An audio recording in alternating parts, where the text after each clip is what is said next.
Jadi gini, cerita ini kita mulai dari keluarga. Kita sebut keluarga ini keluarga Pak Mamat dan Ibu Sri. Mereka itu udah nikah 4 tahun dan masalah terbesar di keluarga mereka adalah ekonomi. Pak Mamat ini sehari-hari bekerja jadi tukang becak, sedangkan si Ibu Sri jualan nasi pecel. Setiap hari mereka bertengkar tentang ekonomi mereka yang gitu-gitu aja. Si Pak Mamat ini karena udah bingung dan pusing setiap hari bertengkar sama si istri, memutuskan untuk tidur. Dan besok paginya Pak Mamat gak kerja. Dia pergi nyari pinjaman uang ke tetangga-tangganya. Dan karena waktu itu udah waktunya bayar kontrak. Oh alah, jadi mereka itu ngontrak ya? Iya, kontrak mereka itu. Pusing kan Pak Mamat, karena nyari-nyari pinjaman gak dapat, tetangga juga gak ada yang mau bantu. Di tengah jalan Pak Mamat ini berpapasan sama temennya. Mereka berbincang, dan si temennya ini kasih usul, suruh pesugihan aja dengan ada bercanda. Karena Pak Mamat ini udah bingung mau ngapain. Karena usul si temannya ini, si Pak Mamat jadi kepikiran untuk melakukan pesugihan itu.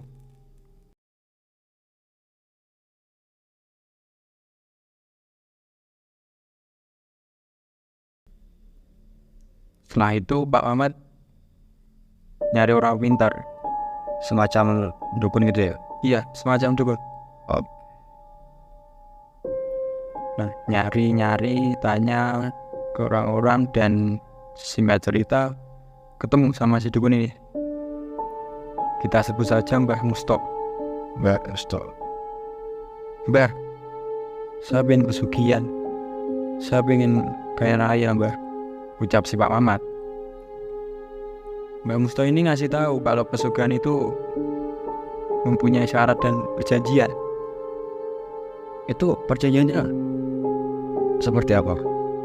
Nah, perjanjiannya ini dia harus ngorbanin satu keturunannya, keturunan si pembuat pesugihan ini. Oh si Pak Mamat ini? Iya, si Pak Mamat ini. Dan kebetulan, mohon maaf, istri Pak Mamat ini hamil 3 bulan. Oke. Istrinya Pak Mamat hamil 3 bulan.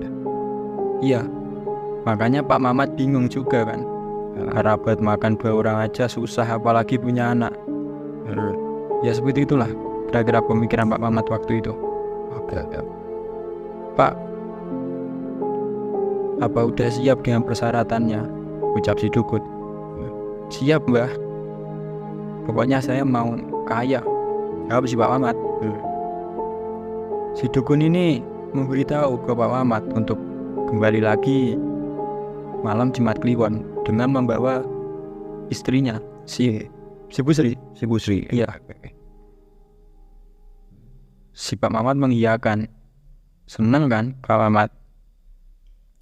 Sampai rumah, Pak Mamat pun bilang ke istrinya tentang pesugihan dan harus mengorbankan si bayinya itu. Istri Pak Mamat oke-oke aja, karena memang keadaan seperti itu. Susah kan. Sampai di malam Jumatnya, Pak Mamat dan istrinya ke rumah si dukun itu. Bentar. Itu mereka setuju aja gitu? Gak mikir ke debatnya bakal gimana gitu? Enggak sama sekali. Karena di pikiran mereka itu cuma ingin kaya gitu aja. Oh iya. Ingin kaya, oke. Nah, singkat cerita diantarkan ke tempat itu. Lalu jalan kaki mereka. Tempatnya lumayan jauh dari tempat si dukun ini. Oh jadi tempat pesugihan itu bukan rumahnya si dukun tadi? Bukan. Oke. Tempatnya itu di tengah hutan, dan ada 2 pohon besar kayak apa ya, pohon ya jenis pohon beringin apa pohon apa gitulah. Si dukun ini membawa sajen ke tempat itu, dan mereka bertiga ini duduk bersila di tengah-tengah pohon 2 itu tadi. Oke, di tengah-tengahnya mereka duduk. Oke, paham. Setelah itu mereka melakukan apa ya namanya, ya semacam kayak ritual gitulah. Setelah ritual selesai, si dukun ini ngasih kendi ke Pak Mamat. Kendi itu dibungkus pakai kain mori. Tahu kain mori kan? Ya, kain putih gitu ya. Ya. Oke. Setelah ritual itu selesai, kendi itu dikasih ke Pak Mamat. Taruh kendi ini di bawah tempat tidur Mamat dan jangan dibuka selain malam Jumat Kliwon, kata si dukun itu. Singkat cerita, Pak Mamat pulang dan meletakkan kendi itu di bawah tempat tidurnya. Dan besoknya bangun tidur, perut si istrinya itu ngempes. Terus bayinya tadi gimana? Pas gitu gak ada apa-apanya. Ngempes, gak ada apa-apa, gak ada bayinya. Wah, Gila. Oke.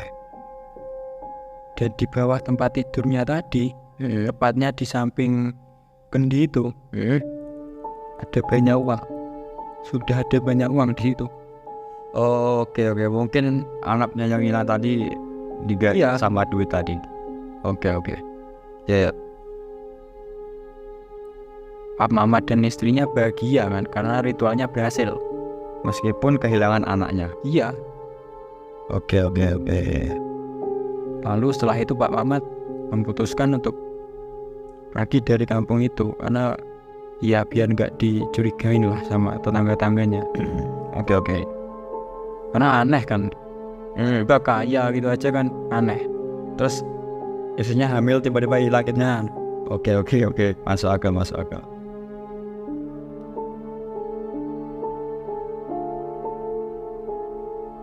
Dan si Pak Mamat ini memutuskan untuk beli rumah di desa lain.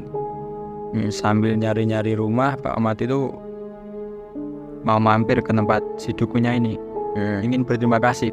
Oke. Sampai di rumah si dukunnya ini, rumahnya kosong. Pak Mamat mikirnya, mungkin ada keluar. Oke. Lalu setelah itu Pak Mamat melanjutkan perjalanannya untuk mencari rumah buat pindahan. Dan semenjak saat itu Pak Mamat gak ketemu dukunnya itu tadi. Karena Pak Mamat udah pindah kampung gitu ya? Iya. Oke. Singkat cerita, setelah 3 tahun, dengan uang itu Pak Mamat bangun usaha kuliner. Oke. Karena si dukunnya itu dulu nyuruh Pak Mamat buat buka bisnis tempat makan dengan uang itu. Oke. Dan sekarang tempatnya lumayan ramai, tempat makannya ini. Pak Mamat ini punya 2 anak, 1 cewek dan yang satunya ini cowok. Pas umur 5 tahun, anak yang pertama yang cewek ini meninggal. Dan meninggal ini pas yang anak keduanya itu yang cowok lahir. Oh, jadi pas anak cewek pertama ini umur 5 tahun, lahir lagi anak yang kedua cowok. Tapi pas tepat dan waktu itu anak ceweknya meninggal. Iya, meninggal. Oke. Terus itu meninggalnya gara-gara apa? Sakit atau gimana? Gak sakit, juga gak ada riwayat penyakit apa gitu. Tiba-tiba mati aja. Oke. Dan meninggalnya itu di rumah. Dan anehnya, meninggalnya ini tergeletak di kamar yang ada kendinya itu tadi. Jadi kendi yang buat pesugihan itu sama Pak Mamat juga dibawa ke rumah yang baru tadi? Iya. Dan disediain kamar khusus. Disediain kamar khusus. mungkin buat ritual apa gimana ya. Jadi dengan kematian anaknya tadi yang nggak wajar ini, nggak curiga disantet gitu atau diapakan gitu keluarganya? Nah ini yang unik, pas si anak cowok tadi umur 5 tahun ternyata mati juga. Dan matinya di tempat yang sama kayak yang anak pertama, di kamarnya tadi. Apa mungkin dijadiin tumbal ya? Tapi kan si dukun tadi gak bilang kalau yang bakal mati itu semua keturunannya gitu. Amin. Ternyata memang seperti itu perjanjiannya. Memang Pak Mamat gak bilang sama istrinya, karena gak mungkin kan istrinya setuju. Oke. Iya sih. Jadi semua itu sudah direncanakan sama Pak Mamat. Terus si istri gimana? Masa gak curiga apa gimana gitu? Pasti curiga, karena udah 2 kali kan kejadian itu. Dan tragedinya sama. 2 anaknya ini meninggal dan keadaan pucat, kurus, kan mulut terbuka, mata terbuka. Dua-duanya sama, seperti itu meninggalnya. Oke. Jadi setelah si istri sadar itu mereka bertengkar sampai pada akhirnya Pak Mamat ini ngaku. Dan ternyata jika tumbal ini tidak dikasih, maka Pak Mamat sendiri yang akan jadi tumbal atau busrinya. Oke. Jadi pilihannya cuma Pak Mamat sama Bu Sri atau anaknya. Iya. Oke. Singkat cerita, Bu Sri ini hamil lagi. Dan Bu Sri ini tahu kan kalau anaknya di umur 5 tahun akan jadi tumbal. Oh iya, kayak yang sebelumnya. Nah, pas anaknya ini berumur 4 tahun, Bu Sri ini berlari anaknya itu. Anaknya ini cewek, kita sebut saja Lela. Oke, si Lela. Bu Sri ini kabur dari rumah dan memutuskan untuk ke kota. Kehidupan baik-baik saja sampai di mana anak ini umur 5 tahun. Si Lela ini umur 5 tahun dan waktunya tumbal itu diserahkan. Dan selama setahun itu Pak Mamat nyari-nyari si Lela sama Bu Sri ini. Tapi alhamdulillahnya nggak ketemu. Oke. Dan apa yang terjadi? Pak Mamatnya yang jadi tumbal. Tidak. Terus siapa yang jadi tumbal? Ternyata Pak Mamat ini punya selingkuhan. Oh, oke. Setelah kelahiran anaknya yang terakhir, si Lela, dia sudah mengantisipasi kejadian ini. Karena gak mungkin kan Bu Sri merelakan anaknya yang keempat ini jadi tumbal lagi. Oke. Berarti yang jadi tumbal itu anak dari selingkuhannya.